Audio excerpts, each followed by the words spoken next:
Vivimos en un mundo de contradicciones. Mientras una buena parte del mundo no tiene que comer, otra bota una cantidad de comida enorme en sus refrigeradores o en sus cadenas de distribución de comida. La seguridad alimentaria es algo que nos conecta con distintas necesidades. Primero, con la disponibilidad, cómo hacemos para que haya alimentos. Por otro lado, el acceso, cómo aseguramos que cada uno de nosotros pueda llegar a ese lugar. Pero también tiene que ver con nuestra capacidad de nutrirnos de ellos, porque una cosa es comer y otra muy distinta es nutrirnos. Esta conversación está capturando las agendas globales, en parte por los desafíos asociados al cambio climático y también aquellos que están asociados más bien a problemas humanos como la desigualdad. Ese será el capítulo de hoy. ¿Cuál es nuestro escenario en Chile? ¿Cuáles son nuestros desafíos? ¿Y de qué manera los estamos viendo o no y están o no presentes en nuestra agenda? Bienvenidos todos a Hélice.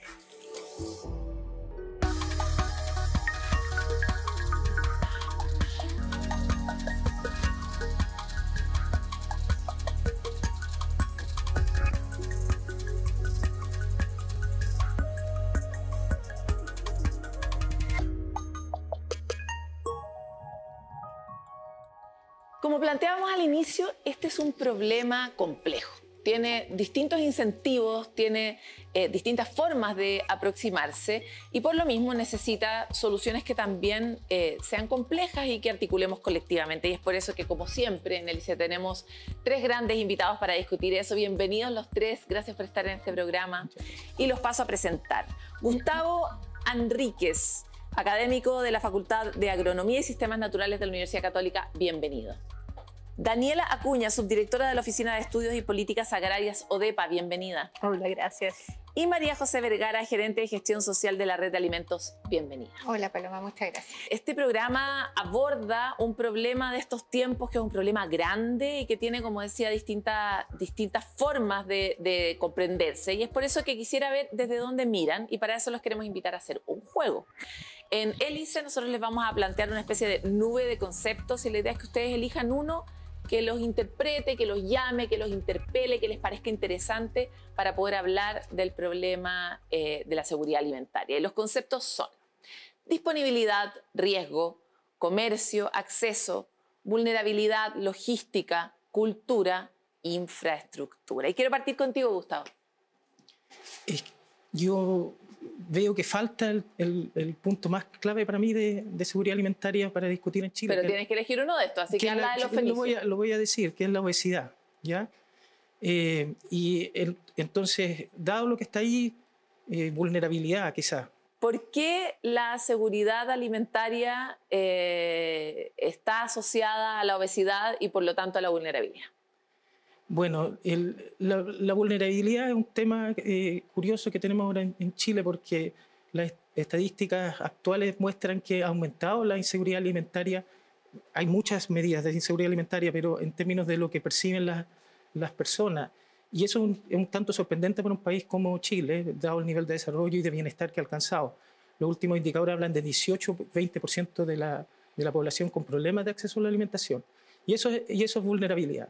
Y por otro lado, eso se relaciona con la obesidad infantil, que es la que más me preocupa, porque eso también refleja vulnerabilidad por falta de acceso a una alimentación adecuada por parte de los sectores más vulnerables de este país. Totalmente. Además, este año pudimos ver cómo se ha integrado la obesidad como parte de las formas de medición de la pobreza y cómo la obesidad tiene una serie de vulnerabilidades asociadas en el futuro, en la ruta de la vida de una persona, es predictor de varias otras vulnerabilidades también económicas y de acceso. Así que súper interesante el punto. ¿Cuál es tu concepto, Daniela? Sí, había pensado vulnerabilidad, pero ya que lo ocuparon, no, si es el problema de ser segunda, ¿viste? ¿Y para qué digo? No, ahí vemos. Pero me voy a quedar con disponibilidad. ¿Por qué? Porque disponibilidad tiene que ver con cuáles son los alimentos que tenemos disponibles para la población, y ahí la población vulnerable y no vulnerable, y tiene que ver también como con el rol de la producción agrícola. O sea, cómo hacemos que esta producción permita tener la disponibilidad de alimentos que necesitamos para la seguridad alimentaria. ¿Cuál es tu tema? Yo me voy a sumar a las palabras de mis ¿Vas a compañeras. agregarlas Entonces a ti? voy a poner vulnerabilidad, disponibilidad, y como me quedé, porque vulnerabilidad también era la mía, también obviamente voy a hablar de acceso. Hoy día hablábamos de temas de obesidad, hablamos también de inseguridad alimentaria por acceso, pero no nos olvidemos que la inseguridad alimentaria es acceso a alimentos inocuos, nutritivos y que en el fondo te permitan llevar una vida Lo que está muy saludable. relacionado con lo que plantea Gustavo. Efectivamente, con la obesidad. Y resulta ser que hoy día en Chile lo que al menos nosotros percibimos es que se ha precarizado la alimentación. La gente come lo que puede, no lo que debe, Necesita. quizá, o lo que necesita. Entonces, para mí tiene mucho que ver el acceso a la alimentación con un tema de vulnerabilidad y sin duda también que nos podemos playar después con un tema de cultura. Hoy vivimos como una paradoja que está de alguna forma implícita en todas las respuestas de ustedes, y es esta idea de que tal vez nunca habíamos tenido tanta comida alrededor, como tanta, voy a decir, abundancia, pero también tanta abundancia a alimentos muy poco nutritivos. Y eso está teniendo una expresión muy concreta en las tasas de obesidad actuales y las que están proyectadas a 2050 en Chile. Al mismo tiempo somos muy malos gestionando nuestro refrigerador. En los países más desarrollados es mucho más escandaloso, pero cuando uno ve la ruta de pérdida de alimentos, nuestros refrigeradores son una buena explicación de dónde se pierde mucho del alimento. Y por lo tanto, y al mismo tiempo hay mucha gente que no tiene que comer. Y vivimos en este planeta donde todas esas realidades son al mismo tiempo ciertas. ¿Cuáles son para ustedes algunas claves que nos permitirían empezar a desanudar este asunto? No sé quién quiere tomar esa respuesta. A ver, yo creo que bueno, que hay que visibilizar el problema, que creo que ese es un tema importante, porque mientras no se vea como un problema no se va a abordar. Entonces, que la gente entienda que la comida que está ahí, que se está perdiendo, significan recursos no solamente económicos, sino que también nutricionales, que también tienen implicancia en términos ambientales, o sea, todos los recursos naturales que se usaron para la producción de esos alimentos, las emisiones de gases de efecto invernadero. Entonces, el concientizar sobre eso ya es un primer paso para que esté en la agenda pública y empezar a discutir como lo estamos haciendo ahora. Y después, bueno, vienen muchas distintas medidas que se pueden tomar, desde tomar incorporación de tecnologías en la producción agrícola, de mirar la producción también de una forma distinta, y ya en el tema de la comercialización y el consumo, también medidas que quizás son muy básicas, pero que por ejemplo, fomentar la donación de alimentos, cambiar hábitos en las casas. Entonces, es un tema muy multisectorial, institucional, y que creo que necesita un trabajo muy coordinado también. Daniela ha mencionado 2 veces agrícola, pero nuestra vulnerabilidad, sobre todo de nutrientes hoy día, no está de la mano de los agrícolas, está generalmente de la mano de los ultraprocesados. ¿Sirve para la seguridad alimentaria tener la cantidad de disponibilidad de alimentos ultraprocesados que tenemos hoy día, Gustavo? Es una buena pregunta. Esto de los ultraprocesados es parte es como una enfermedad del desarrollo, ¿no? La industrialización de la industria agroalimentaria es lo que un poco explica que bajan los precios de los alimentos, y eso mejora mucho el acceso. Entonces, esa es la parte muy buena que tiene este proceso, pero asociado a ese proceso, que desde largo plazo, es que son alimentos más baratos, pero no necesariamente más nutritivos. Y esa es la parte negativa, y hay que hacerse cargo del tema también. Yo los quiero invitar a profundizar sobre todo esto que hemos planteado en términos generales en nuestra mesa.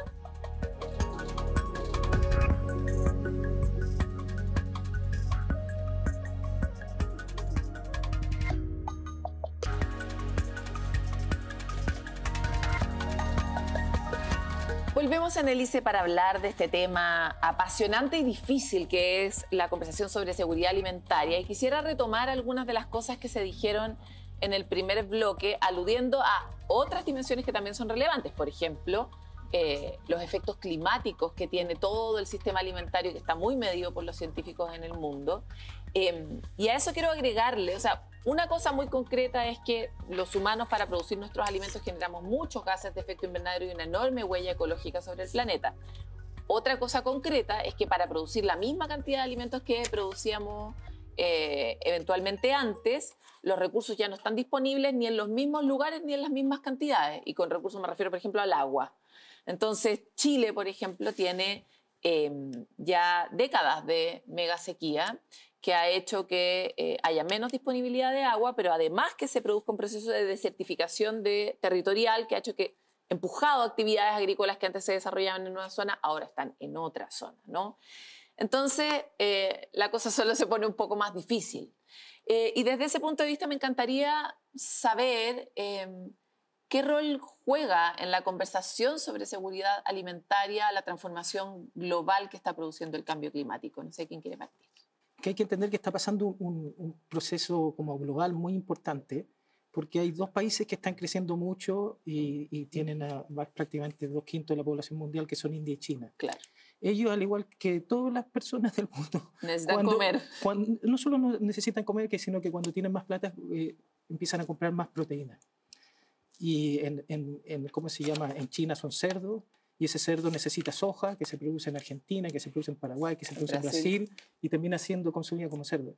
Y entonces la huella en términos de gas invernadero ha ido aumentando, y muy fuertemente, porque no es como que si Chile aumenta la demanda a nivel global, es muy chiquito. En lo que está pasando a nivel global por el crecimiento de India y China es muy importante en términos de la huella que tienen los sistemas agroalimentarios en gases de efecto invernadero. Igual es curioso porque ¿quién habría creído que el desarrollo iba a ser un problema tan grande? O sea, todos los humanos tendemos a querer que todos estemos mejor, pero resulta que mientras más personas están mejor, todos de alguna forma podemos llegar a estar peor en términos de la administración de recursos. Y me encantaría saber cómo eso de alguna forma está golpeando también a los sistemas agroalimentarios. Sí. A ver, efectivamente, la agricultura en todas partes del mundo es muy dependiente del clima. O sea, eso es como que nunca hay que olvidar eso. Y en Chile, además, somos un país altamente vulnerable al cambio climático. Cumplimos con 7 de los 9 criterios que establece la Convención de Naciones Unidas. Y eso se ve. O sea, la agricultura ha tenido que, por un lado, ir cambiando y adaptándose. Y como tú decías, ir cambiando un poco los territorios donde se producen distintos temas. Pero también desde la política pública hay un rol que tiene que ver con cómo nos preparamos a eso y cómo generamos las mejores condiciones para que haya una mejor adaptación al cambio climático. Y ahí desde poner a disposición tecnologías de riego más eficiente, programas donde se generen nuevas variedades que están más adaptadas al cambio climático y por lo tanto que van a funcionar mejor en este nuevo contexto. También cómo levantamos las alertas agrometeorológicas para prepararse frente a un evento climático extremo y que de esa forma no se vaya perdiendo esa producción. O sea, también cómo manejamos eso para asegurar esta continuidad de la producción y por lo tanto de los alimentos disponibles para la población. Hemos tenido otros capítulos de Hélice que han abordado particularmente la capacidad de modificar genéticamente los alimentos para hacerlos más resistentes a las transformaciones climáticas que hay hoy. Veíamos, por ejemplo, el caso de este arroz modificado genéticamente que permite resistir las grandes inundaciones. Revisamos el caso de Bangladesh, por ejemplo, que una gran cantidad de población quedó de un día para otro sin arroz, que era estructural para sus alimentos, y gracias a esta modificación genética pudieron hacer mejor frente a la variabilidad, a las inundaciones y a la falta de agua que había producto del cambio climático. Pero hay una cosa que está en la conducta humana y que es un poco a lo que te dedicas tú, María José, en la red de alimentos, y es cómo hacemos para evitar esta conducta que describía Gustavo propia de los países que se van desarrollando, que es la pérdida de los alimentos. Y qué tan posible es que iniciativas como las que representas tú avancen y prosperen también en la conducta cotidiana de todas las personas. Mira, bueno, la red ya lleva 15 años operando con el rescate y redistribución de alimentos. Somos el primer banco de alimentos de Chile y una de las cosas que a mí me genera mucha curiosidad es que nosotros siempre hablamos de que en Chile no hay data, y lo hablas también tú en los reportajes, en las entrevistas, en los artículos. ¿Y qué mejor data que lo que ha rescatado y redistribuido la red de alimentos en estos últimos 15 años? O sea, nosotros llevamos 99 millones de kilos de alimentos rescatados desde el año 2010. Anualmente rescatamos más de 15 millones de kilos de alimentos, en donde la mitad, al menos 45, 43%, es del mundo agrícola. Es decir, ahí pasan dos cosas, en el fondo, pasan dos curiosidades o dos cosas que uno podría sentarse a pensar, ¿cierto? ¿Cuánto estamos produciendo? Y hay distintas metodologías y estudios que miden lo que se produce, lo que se exporta, lo que hay en inventario versus lo que se consume, lo que se exporta, etcétera, etcétera. Pero ¿cuánto estamos produciendo que se puede comer, digamos? ¿Ya? Porque si nosotros estamos hoy día con 7 millones de kilos anuales de rescate agrícola, es porque esos 7 millones de kilos se produjeron y no se iban a consumir. Gracias al modelo virtuoso del rescate y redistribución, hoy día se permite que esos 7 millones de kilos de alimentos al año estén puestos en la mesa de una persona que hoy día no puede comprarlos. Y eso es muy virtuoso porque hace un sistema agroalimentario justo y sostenible, ¿cierto? Pero entonces esas son las preguntas que uno dice, ¿cómo? Por un lado tienes eso, y por otro lado tienes un poco lo que hablaba la Dani de patrones de consumo. O sea, es evidente que cuando tú tienes acceso a una comida al día o 2 comidas al día, no te vas a comer una manzana y una naranja, te vas a comer un té con un pan, probablemente, que es lo que puedes comprar. Y eso termina generando lo que dice Gustavo, que finalmente altos índices de obesidad y de malnutrición. Oye, me encantaría que avanzáramos un poco y aprovecho a ver si pueden poner una noticia que quería compartir con ustedes. El informe Future of Frozen Food 2025 reveló un alza de 54% en el consumo de alimentos congelados en las generaciones más jóvenes, millennials y Z. Bueno, los millennials ya no son tan jóvenes. A uno le gustaría que fueran jóvenes todavía, pero no. Mientras que estos productos ya representan el 12% del gasto mensual en alimentos de hogares, lo que demuestra el inicio de un cambio de hábito de consumo impulsado por nuevos estilos de vida acelerados, ofreciendo alternativas concretas para planificar porciones y extender la vida útil de los alimentos.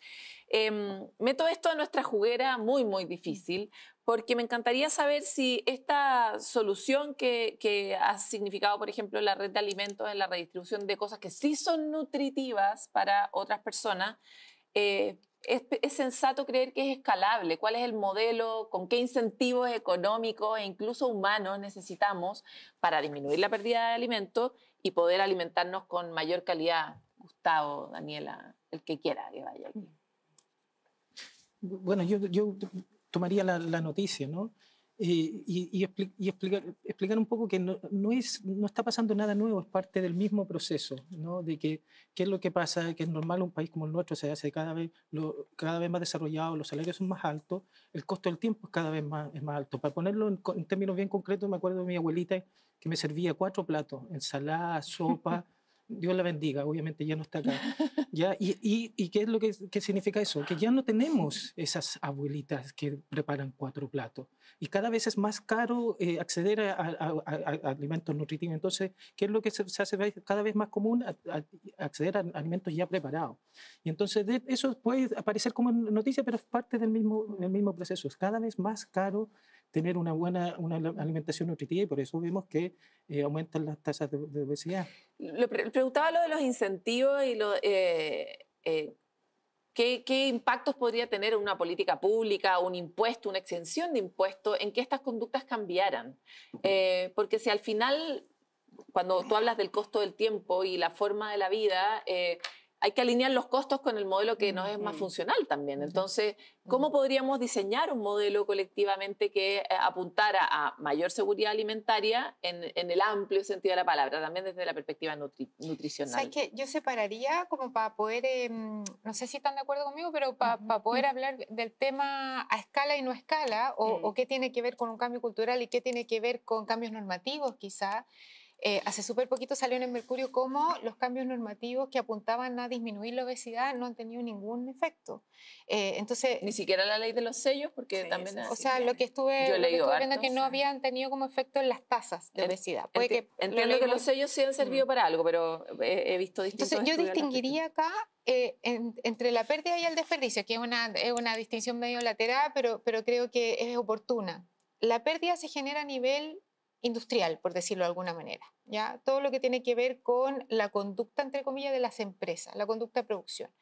Y el desperdicio es a nivel hogar, ¿ya? Entonces, yo creo que en el fondo, si tú quieres generar un cambio, tienes que apuntar a las dos líneas, pero con herramientas distintas. Puede ser que los cambios normativos influyan mucho en la pérdida y los incentivos tributarios y quizás los incentivos de innovación en tecnología para desarrollar nuevas tecnologías de producción o de cosecha, no tengo idea, o en la cadena de suministro.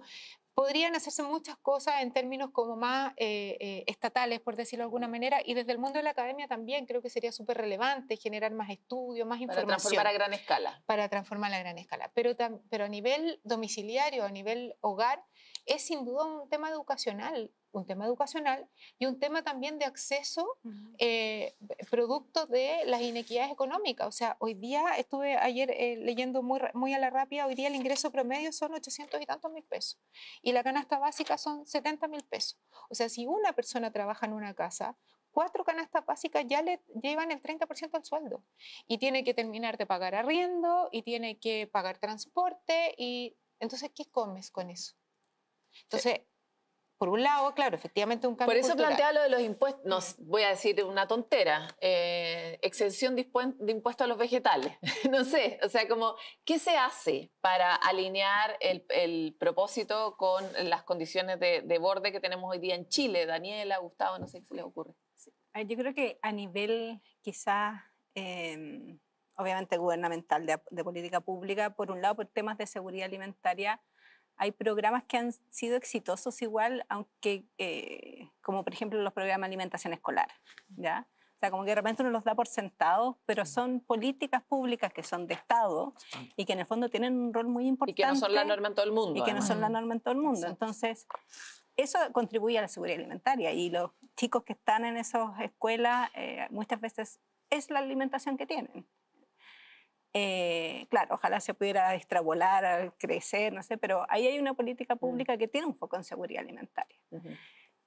Por otro lado, como ya desde la disponibilidad de alimentos, también cómo fomentamos que haya más alimentos saludables disponibles. Entonces, por un lado, por ejemplo, el tema de los sellos es un desincentivo a los alimentos no saludables, pero también podemos incentivar la producción de alimentos más saludables y la disposición de lugares de comercialización de estos alimentos más saludables, que también existen esas brechas que en ciertos territorios no hay una verdulería, no hay acceso. Entonces, ¿cómo generamos que hayan mercados locales? Bueno, que principalmente hay muchas iniciativas a favor de las ferias libres, sí, ese tipo de tratando cosas. justamente de Eso, avanzar entonces, en eso.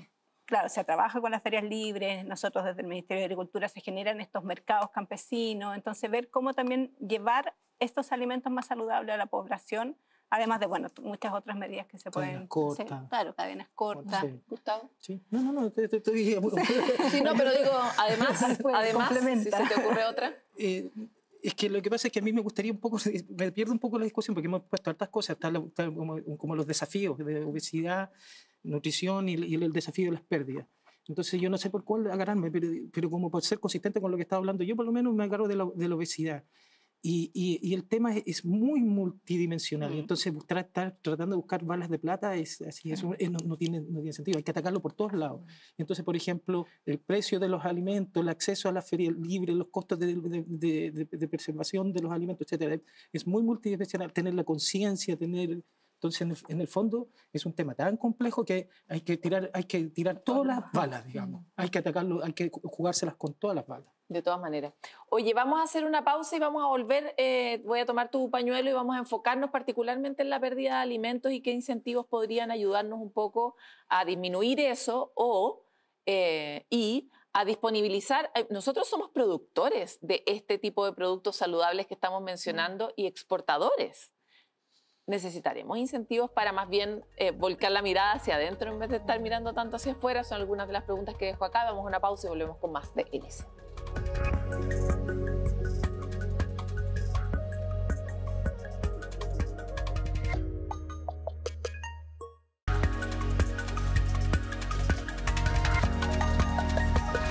Volvemos en este programa que realmente aborda un tema apasionante, además vital. Si no comemos, nos morimos. Entonces, quisiera volver con esta invitación que les hacía antes de partir, y es con un dato concreto. La FAO, la Organización de Naciones Unidas para la Alimentación y la Agricultura, estima que cada año se pierden 1.300 millones de toneladas de comida, lo que representa un tercio de los alimentos disponibles para el consumo. A nivel local, un estudio de la UDLA indicó que se pierden 5,2 millones de toneladas de comida, 68% frutas y verduras producidas quedan fuera de consumo, lo que de alguna forma recoge lo que tú planteabas. ¿Qué podríamos hacer para mover y transformar un poco estos indicadores a favor de los otros problemas que tenemos? Efectivamente, como decía Gustavo, hemos hablado por un lado de la inseguridad de estar nutriéndonos mal, y ahora estamos hablando de la disponibilidad. ¿Cómo uno cruza los dos problemas y resuelve tal vez ambos? A ver, yo creo que tal como hemos dicho, es un problema que no tiene una bala de plata, no tiene una solución, es muy multidimensional, involucra a toda la cadena agroalimentaria, y por lo tanto hay que ir como analizando punto por punto, desde identificar dónde y por qué se están produciendo esas pérdidas, o sea, desde, no sé, pues porque el mercado te pide la manzana que sea perfecta y tuviste una helada y la manzana no es perfecta y no la pudiste vender, y esa tiene todo el valor nutricional, pero no va a llegar al mercado. Tú recibes muchos de esos alimentos que no son tan bonitos. Pero o sea, yo invito a toda la gente a mirar nuestras redes sociales, a ver nuestra página web, y los alimentos que nosotros recibimos desde el mundo agrícola están en perfecto estado. En el invierno nos llegan los cítricos, que es fundamentalmente limones, mandarinas. Tenemos una producción bastante importante de mandarinas en este país, y las mandarinas llegan enceradas, son mandarinas de primer nivel. Puede que no lo estoy mirando en serio, en menos, sino poniendo en valor lo que estás diciendo tú, que tenemos culturalmente este problema con la perfección, que es un problema. Son absolutamente perfectas las cosas que recibimos, por eso te digo, no sé. Claro, no sé si es un tema de perfección, pero es como de estándares del mercado, que tiene que ser de este tamaño y no de este. Y, calibre. Claro, calibre, color, cosas de ese estilo. Entonces, ahí hay un cambio que se puede hacer y que tiene que ver con preferencia de los consumidores, pero también de cómo los compradores pueden establecer esos requerimientos. Y también cuando éramos chicos, uno comía lo que había en la temporada. Uno no comía mango ni piña. Sí. Eso es algo que uno podría volver a asumir como una posibilidad en un mundo que ya sabemos que tiene más limitaciones, Gustavo. Es que eso que habla tiene que ver con la cultura, ¿no? Si tenemos una cultura alimentaria de saber, estamos en noviembre, esta es la época de... ¿no? Entonces hay que comer eso que sale en noviembre. No la tenemos esa cultura, pero esa cultura se puede crear. Pero la tuvimos a propósito de la escasez. O sea, cuando en el pasado no teníamos ni mango ni piña, uno no comía entendía que eso no se cultivaba acá. Y también es un poco lo que dice Gustavo, es acortar la cadena. O sea, en el fondo uno... ¿Qué es acortar la cadena? Por ejemplo, uno compra hoy día el ajo que tú compras, viene de China, si no me equivoco. El ajo viene de China, cuando hay producción de ajo a nivel nacional. El tema es que el ajo que se vende en Chile, que es chileno, puede que sea, capaz que me maten por esto, pero puede que sea más feo. El chino es perfecto, es un ajo así de foto. En cambio, el chileno es más desarmado, pero es un ajo chileno. Si yo compro un ajo chileno, voy a estar propiciando una cadena corta, un mercado local. Y si supongamos que vivo en Chillán y el ajo se produce en Chillán, entonces mejor aún, porque ese ajo tiene menos huella al yo consumirlo. En cambio, si yo compro un ajo que viene de China, por razones lógicas, ese se vino en un barco, generó emisiones durante toda no solamente en su producción, sino que en su traslado y en su distribución. Entonces, eso en el fondo... Déjame agregar un poquito de la cadena corta. En Italia, los mercaditos, igual que tenemos mismos mercaditos que acá, allí siempre dice que este viene de la región de la Lazio, de la Toscana, porque el consumidor va a pagar más por ese que vino de Lazio, porque se cosechó más tarde y es más sabroso. Exacto. ¿Ya? Nosotros no tenemos esa cultura, no dice de dónde viene el... Y alegamos mucho porque las frutas y las verduras no tienen un buen sabor como lo tenían en algún momento, ¿no? Sí, igual yo creo que tenemos que entender que no tenemos el mismo mundo de cuando éramos chicos. O sea, ya cambió, ya hay globalización, hay comercio internacional, los mangos y las piñas están súper instaladas en nuestra cultura.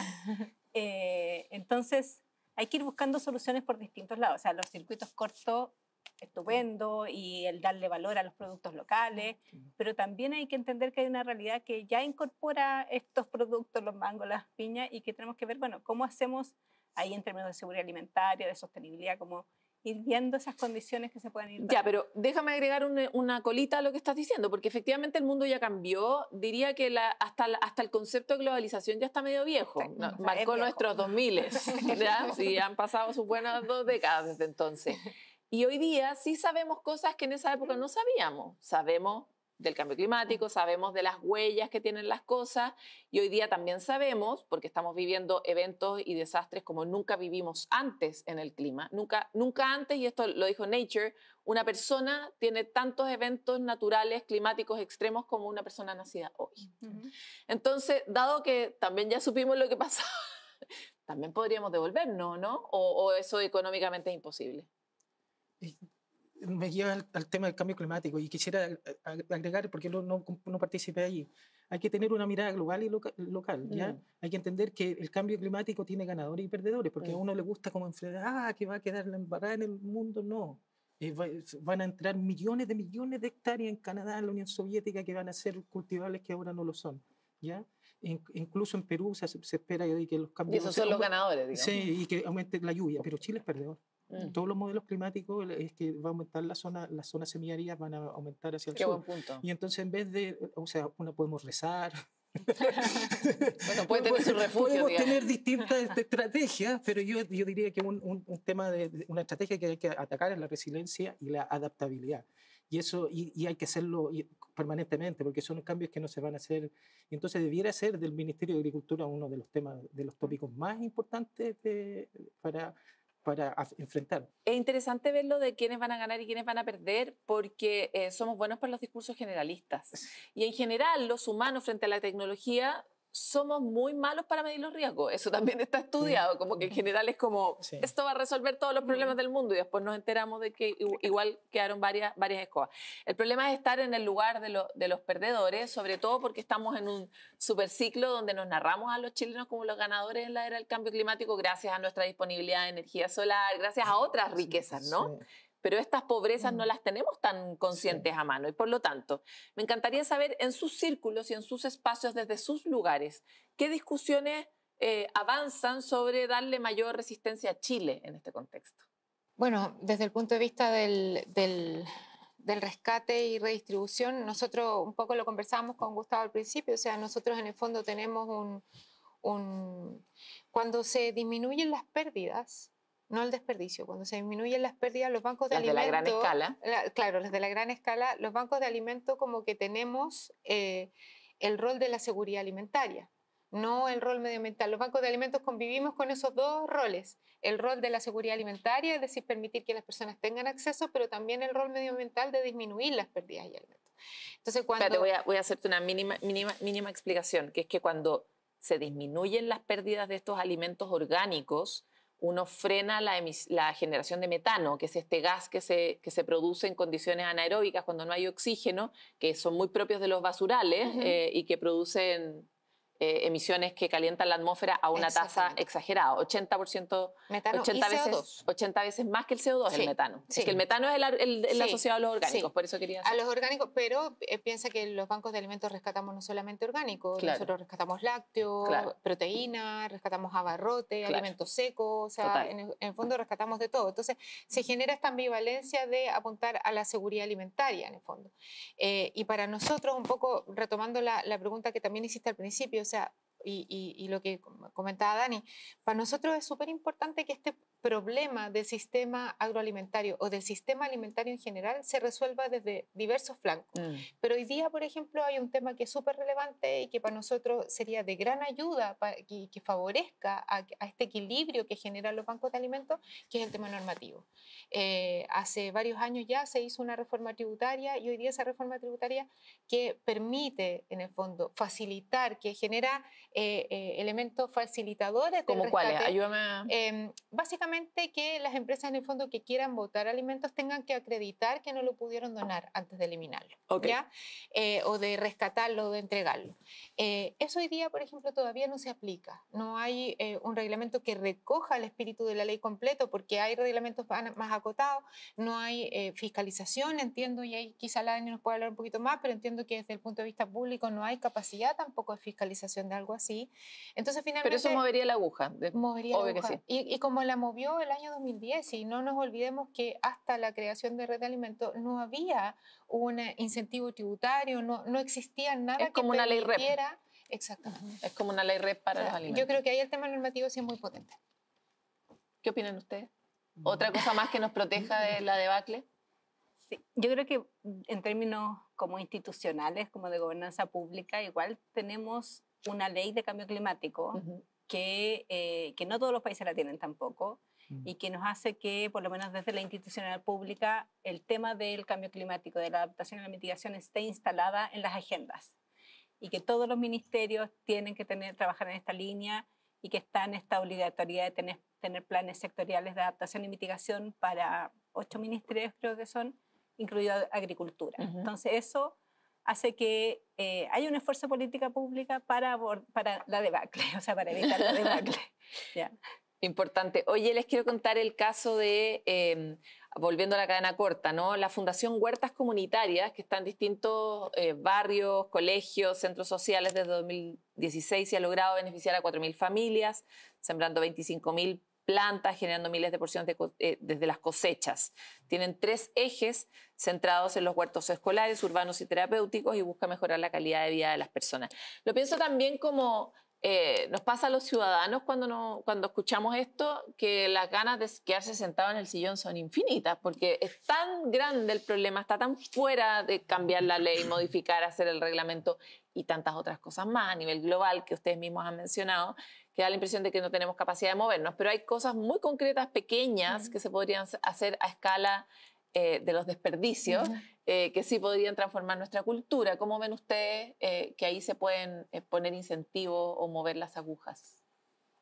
O sea, yo creo que iniciativas como la de esta Fundación de Huertas son súper relevantes, sobre todo en el tema de generar una cultura alimentaria, ¿ya? De una cultura donde se entienda el valor de los alimentos, de dónde viene, y al final generar ese como conocimiento colectivo para poder darle un mayor valor, que ojalá haya menos pérdida y desperdicio. Ahora, los huertos comunitarios tampoco van a solucionar el problema de la seguridad alimentaria, pero van contribuyendo y van como generando Y descomprimen en algún punto algo. Claro, o sea, por último van a poder tener un acceso a lechuga en 5 familias, ya es algo. Y con mejor sabor. Gustavo, me encantaría saber en relación al problema que tú planteabas, como que jamás habríamos pensado a la primera que un problema de seguridad alimentaria está tan directamente relacionado con el costo del tiempo. Y entonces, me encantaría saber si existe alguna forma de resolver ese problema matemático, entendiendo que efectivamente el tiempo es muy escaso, para poder tener acceso, conciencia, cultura. No sé, los italianos con su ajo local. ¿Cómo lo resuelven? Bueno, ellos tienen una cultura culinaria mucho más desarrollada que la nuestra, ¿no? Y lo dijimos al principio, esto de tener la cultura alimentaria, de saber las épocas, qué se come en cada época, ¿no? Me gustaría darte, o sea, como darte una bala mágica, pero lo que pasa es que se requiere innovación. Piénsalo, si lo pensamos en el largo plazo, el refrigerador vino a hacer un gran aporte en nuestros hogares y nos ayudó a reducir las pérdidas. Se necesitan cosas así, ¿no? Cosas como empaquetados, etiquetados, todas esas cosas hay que darle como giros para ver cómo se puede ayudar a reducir los desperdicios. Y también solo para complementar, Paloma, yo creo que tiene mucho que ver con un cambio, un poco como lo decía la Dani, un cambio de patrones de consumo. O sea, nosotros lo vemos mucho, nosotros atendemos aproximadamente 300.000 personas vulnerables en el año. Y voy a poner el ejemplo, ya nos están llegando los duraznos, que están buenísimos, pero voy a poner el ejemplo de las mandarinas. Nosotros entregamos mandarinas a la gente en poblaciones y muchos no quieren la mandarina. Y no la quieren porque ya hay un patrón de consumo relacionado con el pan, con las masas, porque son más llenadoras, con elegir ciertos alimentos versus otros. Entonces yo creo que el gran desafío que nosotros tenemos es cómo hacemos y cultural para que se tomen la once en la noche igual, el pan con el té, pero le agreguen una mandarina, le agreguen un durazno, dependiendo de la temporada, y que ojalá sea de temporada, el cítrico, el carozo.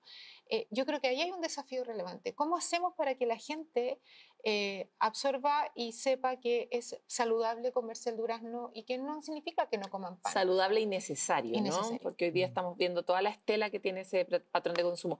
Volviendo a lo que planteaba Gustavo, recuerdo el caso de una compañía súper de frontera, ¿no? Se llama Protera, encuentra proteínas utilizando inteligencia artificial en el mundo vegetal para resolver, por ejemplo, el problema, tienen el caso específico de que el pan de molde duraba X cantidad de días, y si tú modificas una proteína específica del pan de molde, puede durar el doble.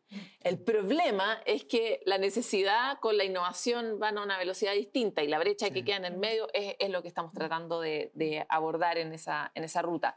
Vamos a volver en el último bloque de Hélice a conversar sobre algunos de los conceptos que han estado sobre esta mesa. Ya sabemos, en este programa no se tocan temas sencillos, y por lo tanto siempre las soluciones son multidimensionales. Volvemos en Hélice.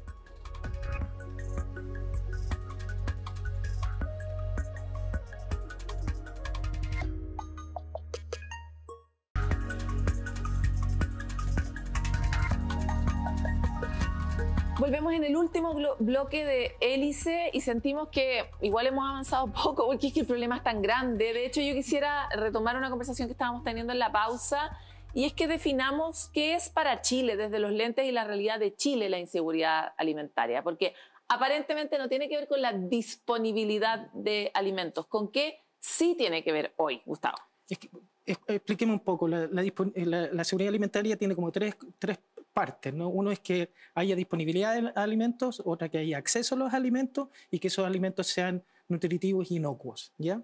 Entonces, en la parte de disponibilidad de alimentos no estarían los desafíos de Chile. Sino más bien en los dos. Sino que en los últimos dos, en acceso y que sean nutritivos e inocuos para que no tengamos tasas tan altas de obesidad infantil como las que tenemos hoy día en Chile. Es interesante también lo del acceso, porque uno creería que con plata se compra todo. Pero hay sectores donde no hay problemas de plata, pero sí problemas de acceso a cierta calidad de alimentos, ¿no? Hablábamos recién de las realidades, básicamente de las regiones más al norte, más al sur, donde la disponibilidad de alimentos nutritivos no está tan a mano. Y por eso quisiera invitarlos a revisar algunos de los conceptos que han aflorado a propósito de la discusión de seguridad alimentaria. Prioritariamente la conversación sobre educación, la relevancia que debería tener en nuestra vida cotidiana la conversación sobre nutrición, porque de verdad está debajo de la alfombra, y esta conversación de adaptación que planteamos en distintos momentos del programa también es una que está fuera de la conversación climática. O sea, en adaptación estamos al debe, lo vimos en otro capítulo de Hélice que se llamaba Adaptación, de hecho. Y por lo tanto me encantaría reflexionar con ustedes respecto de tal vez iniciativas que ustedes conocen, que sí hayan podido mover la aguja en esto que sí parece ser nuestro talón de Aquiles en materia de seguridad alimentaria. En Chile, fuera de Chile, en el mundo mundial. Mira, voy a empezar, que Chile ha tenido éxito histórico. Se eliminó la malnutrición infantil, que es un tema gravísimo. O sea, lo del vaso de leche. Exactamente. Y entonces ahí tenemos un gran éxito como país, fue fantástico. Eso significó que la gente desde mi generación en adelante no existiera la malnutrición infantil. Y eso le da al país oportunidades insospechadas que no tienen países donde eso todavía es un problema. Eso se me ocurre como rápido, como un ejemplo concreto de una cosa que ha funcionado. Encontrar una política pública específica asociada particularmente al problema de la nutrición en la primera infancia tal vez podría mover una aguja. Sí, sí. Yo creo que en el tema de educación hay que pensarlo como en la cultura alimentaria, cómo generamos esta cultura alimentaria, y ahí hay, o sea, obviamente iniciativas a nivel escolares, pero también... Voy a mencionar la Fundación Actuemos, que la conocemos y que ellas trabajan generando cultura alimentaria en colegios, generando con distintos actores. Entonces también esto de conocer de dónde vienen los alimentos, cuál es su valor, y al final también el rol que tienen como para nosotros, no solo de que quedemos satisfechos, sino que también de nutrirnos de forma saludable. Sí. No, yo solamente reiterar el tema normativo. O sea, yo creo que a veces los temas normativos mueven la aguja. Un ejemplo, como que conversábamos hace un rato, es la modificación tributaria que se hizo el año 2010 y que permitió rescatar y redistribuir alimentos y que hoy día nos permite tener al menos un dato concreto, que son 99 millones de kilos de alimentos rescatados en los últimos 15 años. Creo que eso es algo que efectivamente termina moviendo la aguja. ¿Hay algo más en esa materia? Porque yo he escuchado muchas veces en conversaciones informales la idea de que todavía hay muchos límites para que haya menos pérdida aún. ¿Hay alguna otra aguja que se podría mover en esa misma línea? O sea, lo que comentábamos también, que es más bien un tema ya más táctico, pero que sí la bajada de las normativas, los reglamentos, las mesas de evaluación de los reglamentos, que eso se activara rápido. E incluso, como hablábamos hace un rato, la Estrategia Nacional de Pérdida y Desperdicio de Alimentos, que la llevamos trabajando ya, yo creo que unos 2 años, por lo menos.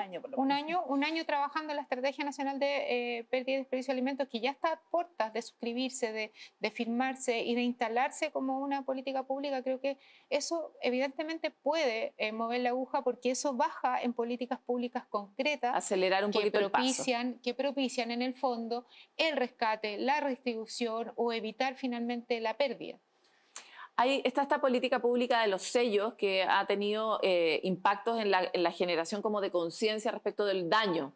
Sí. ¿Servirán sellos verdes que nos hablen del aporte nutricional? No sé. Es que no me lo atrevo a decirlo, porque esas cosas, yo soy académico, yo te digo que habría que verlo y estudiarlo. Habría que estudiarlo, sí, pero... ¿Y sabes qué? Yo quisiera aportar nada más que yo creo que sirven todas, todo sirve. Sí, yo creo que al final estamos en una posición, como dice Gustavo, que todas las balas sirven. Pero también creo que tenemos que pensar y hacer algunos cruces de información de dónde está la inseguridad alimentaria, porque la inseguridad alimentaria efectivamente es pérdida de acceso a alimentos, sí, pero también es lo que a mí me gusta decirles el hambre invisible o el hambre encubierta, sí, que es esa hambre que sí, no te permite comer alimentos que te sirvan nutricionalmente.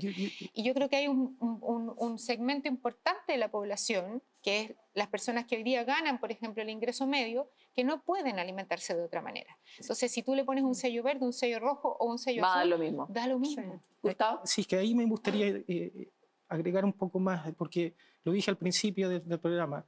El problema de acceso, me digo como chilenos con problemas de acceso al alimento, en el 2015 eran como 13%, de acuerdo con unas encuestas sencillas de FAO.